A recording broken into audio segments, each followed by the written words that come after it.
Eder. Mech. Pallister. I vigili del fuoco di Udine sono impegnati in Friuli nelle ricerche di 3 ragazzi travolti dalla piena del fiume Natisone, a seguito delle forti piogge. In azione anche l'elicottero del reparto volo di Venezia e specialisti fluviali e sommozzatori che si è portato a Premariacco. Il comune di neanche 4.000 abitanti a 13 km dal capoluogo di provincia Udine. Le 3 persone, un ragazzo e 2 ragazze, erano state avvistate su un isolotto del fiume Natisone vicino a Premariacco lungo la strada di Ipplis. Secondo quanto riportato dall'agenzia di stampa ANSA, che cita fonti investigative. A lanciare l'allarme è stato un passante che stava camminando sul ponte romano quando ha sentito le urla disperate di aiuto. A quel punto ha chiesto l'intervento dei vigili del fuoco, cercando di rassicurare i ragazzi invitandoli a mantenere la calma. Nel frattempo, numerose altre persone si sono fermate sul ponte e hanno assistito impotenti alla drammatica scena.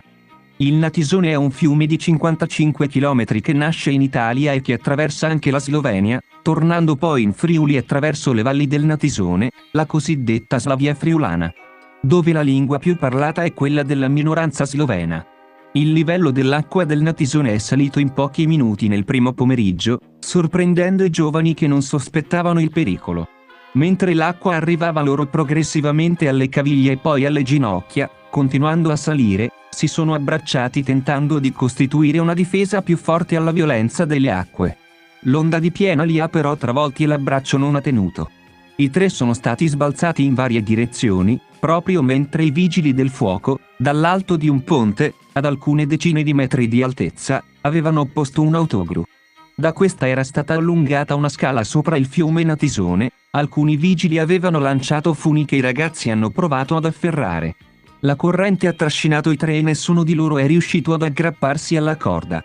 Le ricerche dunque si sono spostate in direzione della corrente. Poco lontano, è parcheggiata un'auto con targa romena. Secondo quanto riportato dall'agenzia ANSA, nella zona in cui i ragazzi sono stati travolti c'è il divieto assoluto di balneazione. I rischi principali sono legati proprio a piene improvvise del fiume e al fatto che, appena dopo il ponte romano, il corso d'acqua attraversa delle forre molto insidiose in cui la velocità della corrente si impenna improvvisamente. Il sindaco di Premariacco Michele De Sabata ha aggiornato i cittadini dal suo profilo Facebook. Stanno cercando 3 persone, un uomo e 2 ragazze, nel fiume Natisone. Sono rimasti bloccati dalla piena. La vettura ferma a Premariacco e targata Romania. In questo momento sono sull'asta del fiume tra Premariacco e Manzano 2 elicotteri. Uno dei vigili del fuoco con i sub e l'elisoccorso del 118 in attesa a Casali Potocco, una frazione del comune di Premariacco. In questo momento è arrivata anche una barca dei pompieri che proverà a risalire il fiume da Orsaria. Purtroppo il fiume sta aumentando. Speriamo in un miracolo. Per l'assessore ai lavori pubblici di Premariacco Antonio Michelutti la speranza di trovarli vivi c'è sempre, ma conoscendo il fiume più il tempo passa e più diventa complicato recuperarli. Piene di questa portata non sono inusuali, ma non capisco come mai si trovassero lì in quelle condizioni. La piena non arriva dal nulla. Sto seguendo con estrema apprensione quello che è avvenuto sul fiume Natisone. L'intero Veneto è vicino al Friuli Venezia Giulia in questo momento di grande difficoltà ed è pronto a dare supporto per ogni esigenza, ha detto il presidente del Veneto Luca Zaia. Sul luogo dell'incidente sta operando l'elicottero del reparto volo di Venezia. Le ricerche proseguiranno anche nella notte. Per la regione Friuli Venezia Giulia sono caduti quasi 100 mm di pioggia in 24 ore, negli ultimi 2 giorni, con punte forti sul Natisone. A Lignano sabbia d'oro sulla costa e nella bassa Pordenonese.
Ehi, non dimenticare di iscriverti a questo canale.